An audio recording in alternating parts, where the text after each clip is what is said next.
किसी ने औलाद खो दी, किसी ने जीवन साथी, किसी की कोख में ही उसकी औलाद की कब्र बन गई, किसी के अपने उसकी आंखों के सामने डूब गए। कहीं मासूम परिवार में अकेला बचा, तो कहीं किसी के घर से एक साथ कई अर्थियां उठी। गुजरात के मोरबी पुल हादसे के बाद हर ओर ऐसे ही मंजर दिखाई दे रहे हैं। जिस मच्छू नदी पर यह पुल बना था, वो अब तक 134 लाशें उगल चुका है। इसमें कुछ बच्चे हैं, औरतें हैं और बुजुर्ग भी शामिल हैं। एक शख्स ने 8 महीने की गर्भवती की लाश देखी और फिर उसकी आंखें ये दहलाने वाले दृश्य भूल नहीं पाई। मोरबी हादसे में कई परिवार खत्म हो चुके हैं। इन्हीं में से एक आरिफ भी है। आरिफ परिवार के 8 सदस्यों के साथ ब्रिज पर घूमने के लिए गए थे। ब्रिज टूटने से सभी लोग नदी में गिर गए। हादसे में आरिफ की तो जान बच गई, लेकिन पत्नी और 5 साल के बेटे की जान चली गई। वहीं उनकी बेटी समेत 5 सदस्य अभी भी लापता है। इस हादसे में 8 लोगों की जान बचाने वाले चश्मदीद ने बताया कि यहाँ 1000 से ज्यादा लोग मौजूद थे। जो तैरना जानते थे वो तैर कर बाहर निकल गए।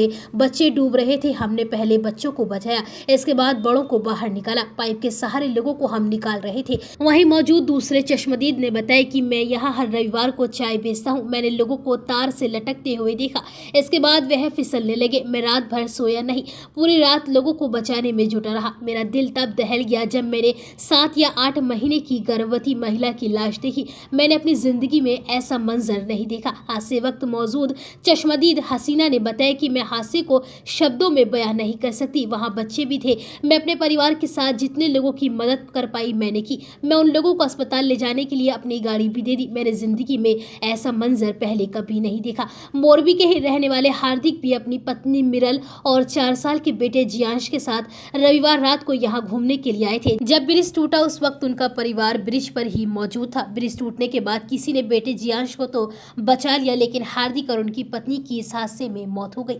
अब 4 साल का मासूम अनाथ हो गया है। हार्दिक का परिवार मोरबी में ही रहा करता था। रेस्क्यू में लगे एनडीआरएफ कमांडेंट वीवीएन प्रसन्न कुमार ने कहा है कि हमने इतनी मौतें पहली बार देखी हैं। अक्सर ऐसा नाव पलटने पर होता है, लेकिन यहाँ नदी के मटमैले पानी में हमें लोगों को ढूंढने में दिक्कत आ रही है।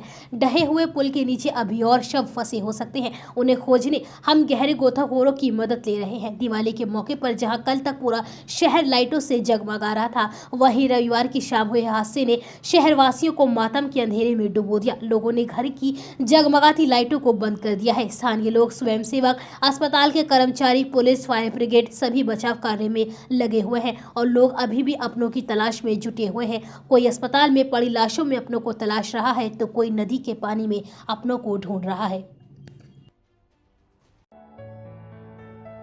लक्ष्मी मल्टी स्पेशलिटी हॉस्पिटल 24 घंटे इमरजेंसी की सुविधा, कंप्लीट हेल्थ चेकअप की सुविधा, डायलिसिस, अल्ट्रासाउंड एवं दूरबीन द्वारा सभी प्रकार के छोटे बड़े ऑपरेशन, गुर्दा रोग, हृदय रोग का विशेषज्ञ डॉक्टर्स द्वारा इलाज किया जाता है। स्त्री रोग विशेषज्ञ। हमारा पता है गंगानगर, बुलंदशहर।